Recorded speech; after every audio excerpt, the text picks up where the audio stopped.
কোন স্ত্রী স্বামীকে তালাক দিতে পারে না।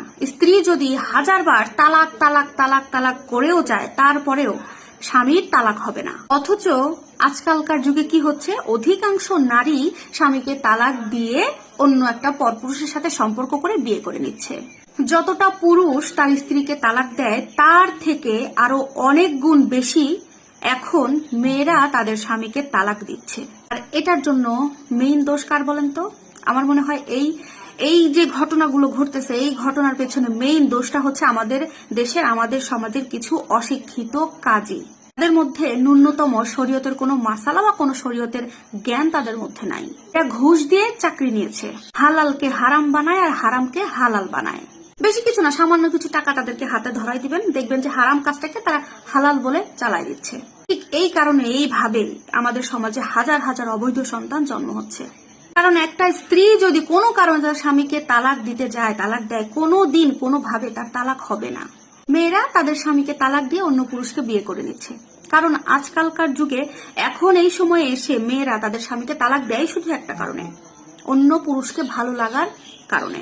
আবার অনেক মেয়েরা আছে তাদের মায়ের কথায়, তাদের বোনের কথায়, তাদের বন্ধু বান্ধবী ভাবি ইত্যাদি ইত্যাদি মানুষের কথার প্রলোভনে পড়ে, লোভে পড়ে তার সংসারটা ধ্বংস করে, তার স্বামীকে তালাক দিয়ে চলে আসে। হ্যাঁ, বাবার বাড়ির কথায়, মা বাবার কথায় শুনে অনেক মেয়েরাই আছে এখন তাদের স্বামীকে তালাক দিচ্ছে। তাহলে একটু খেয়াল করেন, যদি একটা মেয়ে স্বামীকে তালাক দিয়ে অন্য আরেকটা পুরুষকে বিয়ে করে গ্রহণ করে তাহলে সেখানে কি সম্পর্ক হচ্ছে? কারণ তার তো আগের সম্পর্কটাই বিচ্ছিন্ন হয়নি। কারণ মেয়েরা তালাক দিলে তো সেখানে তালাক হয় না, স্বামীদের কোনো তালাক হয় না। আবার অনেক নারী দেখবেন যে সম্মানের সাথে শরীয়ত অনুযায়ী ডিভোর্স হয়েছে বা তালাক হয়ে গেছে, কিন্তু নিয়ম অনুযায়ী স্ত্রীর উপরে যে 3 মাস 10 দিন বা 13 দিন একটা নিয়ম পালন করতে হয়, এই ধৈর্যটা অনেক নারীর থাকে না।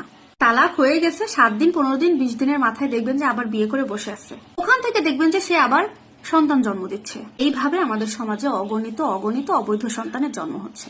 এই ধরনের মেয়েদেরকে আপনি যে ইসলামের কথা বলেন, দেখবেন যে তাদের মাথায় আগুন ধরে গেছে। কারণ তাদের এই ধরনের সত্য কথা পছন্দ হবে না, তারা পছন্দ করবে না এই কথা। হ্যাঁ, এখন বলতে পারেন তো ইসলামে তো আছে যে মেয়েরা তালাক দিলে সে ডিভোর্সটা হবে। হ্যাঁ হবে, সেটা কোথায়?